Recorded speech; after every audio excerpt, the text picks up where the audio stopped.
علیہ وسلم نے فرمایا بنی اسرائیل کے 3 لوگ تھے، نیک آدمی تھے،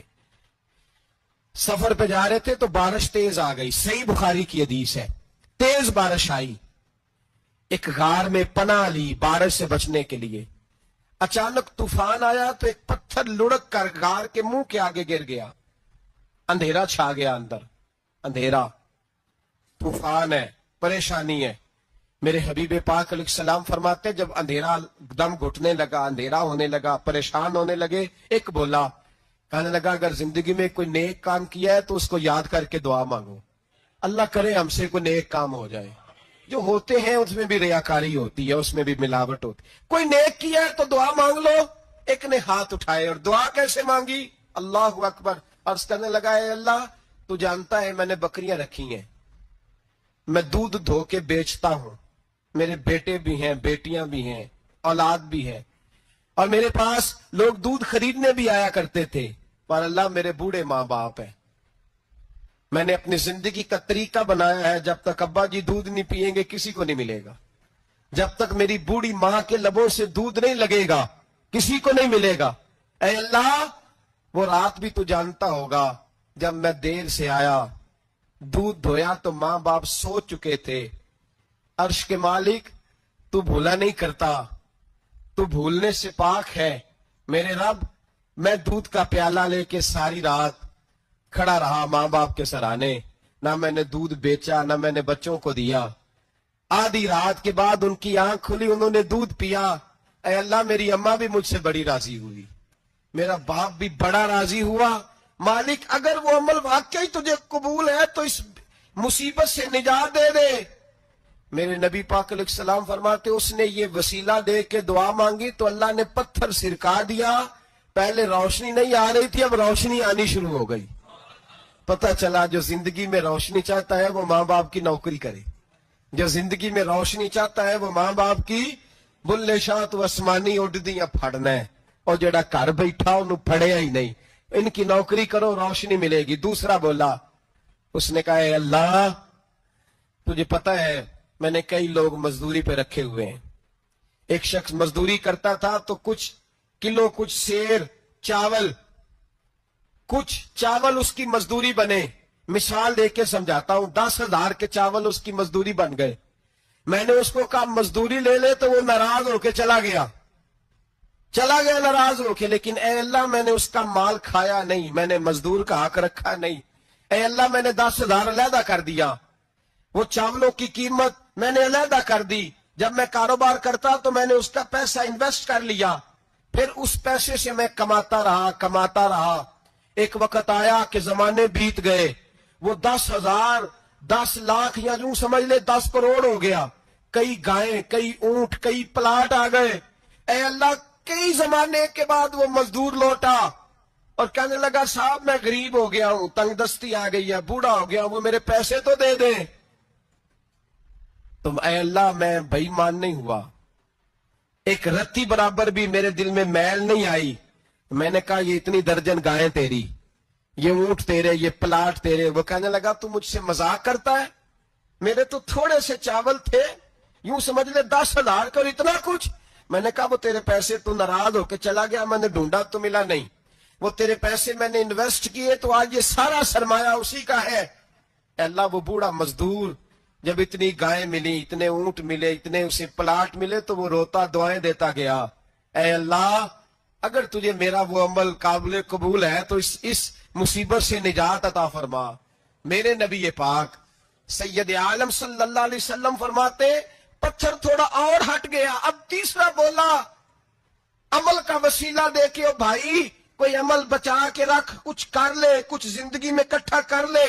کوئی تو ایسا عمل ہو جب قیامت آئے تو مصیبت سے بچ سکے، تو قبر میں مصیبت سے بچ سکے، تو دنیا میں مصیبت سے بچ سکے۔ میرے رسول پاک سید عالم صلی اللہ علیہ وسلم فرماتے تیسرا بولا، کہنے لگا اے اللہ تو جانتا ہے میں جوان، میں رانا، میں حسین، مجھے عورتیں دعوت دیتی تھی، اپنی طرف مائل کرتی تھیں، لیکن میں کسی پر نہ دیکھتا، بس ایک چچا کی بیٹی پہ میں عاشق ہو گیا، اس کے میں قریب جانے لگا، بلانے لگا، 100 دینار بھی اکٹھے کیے اس کو دینے کے لیے، ایک ایسا وقت آیا کہ وہ راضی بھی ہو گئی، اے اللہ تنہائی بھی آ گئی، یوں سمجھ لو کہ میں جوان بھی، حسین بھی، مالدار بھی، میں چاہوں تو ایک ایک دن میں 4 دفعہ میں بدکاری کر سکتا تھا۔ اے اللہ ساری خوبیاں تھیں، وہ بی بی میرے پاس آئی، کمرہ، تنہائی، کوئی دیکھنے والا نہیں تھا۔ جب میں اس کے قریب جانے لگا تو وہ عورت کہنے لگی تو رب سے ڈر جا، رب سے ڈر جا، رب سے ڈر جا۔ اے اللہ طاقت بھی، جوانی بھی، حسن بھی، مال بھی، میں سب کچھ کر سکتا تھا پر تیرے لیے۔ اور اگر مسلمان ہوگا تو کہے گا اے اللہ تیرے رسول کے لیے، اے اللہ مدینے والے چاند کی بات مان کے، اے اللہ آمنہ کے معصوم کی بات مان کے، اے اللہ جناب فاطمہ الزہرا کے ابا کی بات مان کے، میں نے اپنے نفس کی خواہش کو کچلا اور کچل کر کے میں نے وہ گناہ نہیں کیا، اس کو آزاد کر دیا۔ اگر وہ عمل تیری بارگاہ میں قبول ہے تو نجات دے دے۔ میرے نبی پاک فرماتے ہیں بس دعا ختم ہوئی تو اللہ نے پہاڑ دور پھینک دیا، اللہ نے نجات دے دی۔ اللہ کرے میری ملت کے جوان کو بھی یہ نیکی نصیب ہو جائے، اللہ کرے ماں باپ کی خدمت کرنے والے بن جائے، اللہ کرے ہم مزدوروں کا حق دینے والے بن جائیں، اللہ کرے ہم بے ایمانی دھوکے بازی کو چھوڑ دیں۔ اگر کوئی ایسا عمل ہوگا تو اللہ دنیا میں بھی نجات دے گا مشکلوں سے، قبر میں بھی اللہ نجات عطا فرمائے گا، قیامت میں بھی اللہ۔ عمل کا وسیلہ دینا رب کی بارگاہ میں جائز ہے، بولیے اللہ کے ناموں کا وسیلہ دینا جائز ہے۔ کوئی بھی عبادت اگر خلوص کے ساتھ کی جائے، میرے نبی پاک نے فرمایا فرض نماز پڑھ کے تو جو دعا بھی مانگے گا رب تیری قبول فرما لے گا۔ فرض نماز پڑھ کے جو دعا بھی مانگے گا اللہ تیری، اس کا مطلب ہے اعمال کی برکت سے اللہ دعائیں قبول کرتا ہے، اللہ دعائیں قبول، بس پھر وہی دعا کرتا ہوں اللہ ہمیں خلوص والے عمل کی توفیق عطا فرما۔ اچھا یاد رکھیے گا، مظفر وارسی کہا کرتے تھے کہ چلے نہ ایمان 2 قدم بھی اگر تیرا ہم سفر نہ ٹھہرے۔ یا رسول اللہ اگر آپ کو ساتھ نہ لوں تو میرے ایمان کی گاڑی 2 قدم بھی نہیں چل سکتی۔ اور حضور قبر، حشر، آخرت تو وسیلہ علیحدہ چیز ہے نا۔ میں تو زندگی کے شب و روز گزارنے کے لیے آپ کا محتاج ہوں، آپ کے بغیر، آپ کی سنت و شریعت کے بغیر میری زندگی بھی نہیں گزرتی۔ کہنے لگے چلے نہ ایمان 2 قدم بھی اگر تیرا ہم سفر نہ ٹھہرے اور تیرا وسیلہ دیا نہ جائے تو زندگی معتبر نہ ٹھہرے۔ اور لبوں پہ ایاک نستعین ہے پر میرا اس حقیقت پہ بھی یقین ہے اگر تیرے واسطے سے مانگوں کوئی دعا بے اثر نہ ٹھہرے۔ نبی پاک بھی وسیلہ ہے، نیک اعمال بھی وسیلہ ہے۔ 2-3 قسم کے گروہ پیدا ہو گئے ہیں امت مسلمہ میں۔ یہ وابتغوا الیہ الوسیلہ کے تحت شاہ ولی اللہ صاحب محدث دہلوی رحمۃ اللہ تعالی علیہ جو امت مسلمہ کے متفقہ امام ہیں، تمام مسالک جن کا احترام کرتے ہیں، شاہ ولی اللہ صاحب نے لکھا ہے کہ وابتغوا الیہ الوسیلہ سے مراد یہ ہے کہ اللہ فرماتا ہے اکیلے نہ آ جانا، کسی مرشد کامل کا دامن تھام کے آنا، ایسے اکیلا نہ آ جانا کہ تیرا کو وارث ہی نہ ہو، کسی کا دامن تھام۔ اب 2-3 جماعتیں پیدا ہو گئیں، ایک سرے سے قائل ہی نہیں وسیلے کے۔ وہ کہتے ہیں جی نماز کا وسیلہ دے لو، روزے کا وسیلہ دے لو، حج کا وسیلہ دے لو، نبی پاک کا نہ دینا۔ وہ خدا کے بندو، نماز کا وسیلہ دینا درست ہے، میں نے شروع میں کہا کہ یہ بھی وسیلہ ہے، لیکن نماز پتہ نہیں قبول ہے کہ نہیں قبول۔ روزے کا وسیلہ دینا درست ہے پر پتہ نہیں وہ قبول ہے کہ نہیں۔ حج کا وسیلہ دینا حج نہیں دینا چاہیے، لیکن پتہ نہیں ہمارے حج ٹوٹے پھوٹے ہیں، قبول ہے کہ اس رسول کا وسیلہ کیوں نہ دیں جو ہر حال میں اللہ کی بارگاہ میں قبول ہی ہے، ہر حال میں اللہ کی بارگاہ میں۔ بلکہ اعلیٰ حضرت فرماتے ہیں بخدا خدا کا یہی ہے در،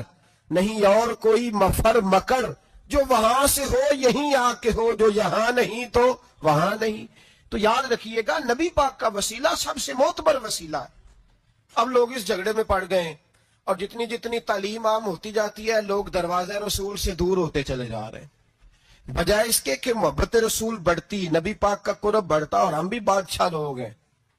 جس مرضی کی بات ہم سننی شروع کر دیتے ہیں۔ اور خدا کے بندو سنو، زندگی نبی پاک کے بغیر نہیں گزر رہی تو قبر حشر میں حضور کے بغیر کامیابی کیسے ہوگی؟ یاد رکھیں اور سمجھیں اس بات کو، اور اپنے عقیدے کو پہاڑ سے زیادہ تگڑا بنائیں. اس میں کوئی شک نہیں کہ نیک اعمال بھی وسیلہ ہیں.